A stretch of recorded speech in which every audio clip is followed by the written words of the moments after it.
पश्चिम बंगाल में बीजेपी जगह जगह विरोध प्रदर्शन कर रही है फेक वैक्सीन के खिलाफ, लेकिन कई इलाकों में वो हो भी नहीं सका। आखिरकार क्या है कारण? हमारे साथ हैं अर्जुन सिंह, सांसद हैं। क्या हुआ है यहाँ पर, पूरी प्रक्रिया बताइए। पुलिस कमिश्नर के दफ्तर के सामने भारतीय जनता पार्टी का वैक्सीन के लेके एक प्रतिवाद सभा थी। उसके बाद एसडीओ के पास डेपुटेशन था। पुलिस के भयंकर उपस्थिति के बावजूद भी तृणमूल के कुछ गुंडे आए और हमला किया। और वो गुंडे कौन? इलाका के रिनाउंड क्रिमिनल जिहादी गुंडे जो थे, वही लोगों ने हमला किया। मेरा दुर्भाग्य कहिए या तृणमूल का सौभाग्य कहिए कि मुझे पहुंचने में थोड़ी देर हो गई, नहीं तो आज तृणमूल कांग्रेस को जो जवाब की आशा उनको करना चाहिए था, ये पुलिस कमिश्नर के दफ्तर के सामने उनको जवाब दिया जाता। दुर्भाग्य है मेरा कि मैं समय से नहीं पहुंच पाया।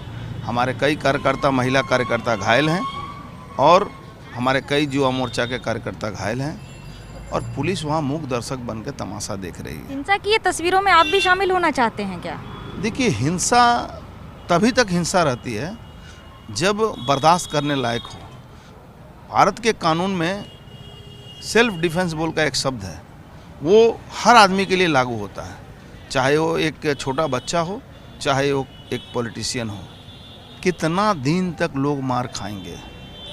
कितना दिन तक हम दुहाई देंगे कि हम शांति प्रिय हैं?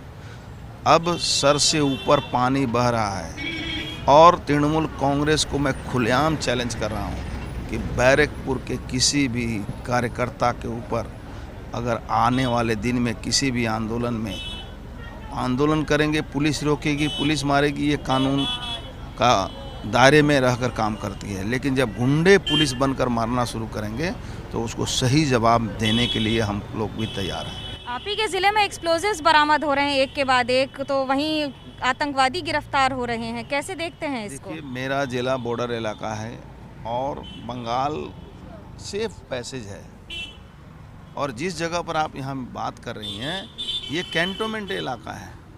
कल हम लोग जाएंगे कैंटोनमेंट के सीओ से मिलने के लिए कि ये जगह पर आज जेएमबी से लेकर अलकायदा से लेकर तमाम जंगियों का एक घाटी बन रहा है और इसे रोकने के लिए पुलिस सक्षम नहीं है। ये मिलिट्री इंटेलिजेंस का भी इसमें रोल होना चाहिए, नहीं तो आए दिन लोगों के ऊपर इस भयंकर से भयंकर रूप से कभी भी जंगी हमला हो सकता है। ममता बनर्जी तो कह रही हैं केंद्र सरकार की विफलता है। हर बात पर कहा जाता है कि केंद्र सरकार विफल है। बंगाल में जो अशांति हो रही है उसमें राज्य सरकार का कोई किरदार ही नहीं है। देखिए, ममता बनर्जी झूठ बोलती हैं। ये बंगाल के हाई कोर्ट ने भी साबित कर दिया है कि ममता बनर्जी ने कहा कि चुनाव के बाद कोई हिंसा नहीं हुई है और हाई कोर्ट के निर्देश से हिंसाग्रस्त इलाकों में नेशनल ह्यूमन राइट्स कमीशन भी घूम रहा है और पुलिस को कोर्ट ने आदेश दिया है कि लोगों को घर में पहुंचाए, उसके जान माल की सुरक्षा करे। तो ये ममता बनर्जी का कहना और कोर्ट का कहना, यही डिफरेंस हो जाता है। टीएमसी कहती है कि बीजेपी में सब कुछ ठीक नहीं है, आपस में ही छीटाकशी चल रही है। एक नेता दूसरे नेता पर जितना हो सके उतना छीटाकशी कर रहे हैं। टीएमसी अपना दोष जो है दूसरे को थोपने की कोशिश कर रही है। जितने भी टीएमसी, अब आप बताएं, परसों भाटपाड़ा म्यूनसिपैलिटी में गोली चली म्यूनसिपैलिटी के अंदर, पौर प्रशासक भाग गए, रिजाइन दे दिया। उसी दिन शाम को बैरकपुर के मोहनपुर अंचल में 4 लोगों को गोली लगी। तृणमूल के नेता बयान दे रहे हैं कि यहाँ का तृणमूल का नेता जो है ललन पासवान और क्या नाम है यहाँ का जो उत्तम दास, उसने गोली चलवाई है। तो किसमें झगड़ा चल रहा है, क्या हो रहा है, वो तो लोग यहाँ देख रहे हैं। आप देखे होंगे मंगलकोट में एक टीएमसी के एक कार्यकर्ता की हत्या हुई और उसके लिए सीट बैठा दिया गया। 6 लोगों का, अधिकारियों का सीट बनाया गया। क्यों? इसलिए बनाया गया कि उसमें टीएमसी के कार्यकर्ता और नेता शामिल हैं, उनको बचाने के लिए सीट बनाया गया। तो ये ममता बनर्जी की बात और इस सरकार की बात पर कोई बंगाल के लोग अब भरोसा नहीं कर रहे हैं।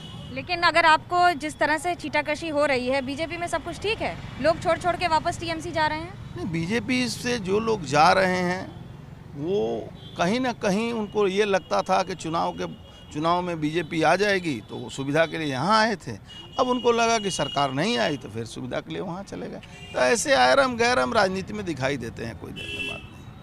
आखिरकार राम के चलते कई पार्टियों की नाव भी पार लग जाती है। कैमरा पर्सन सूरज पांडे के साथ मनोज्ञा लोईवाल, कोलकाता, एबीपी न्यूज़।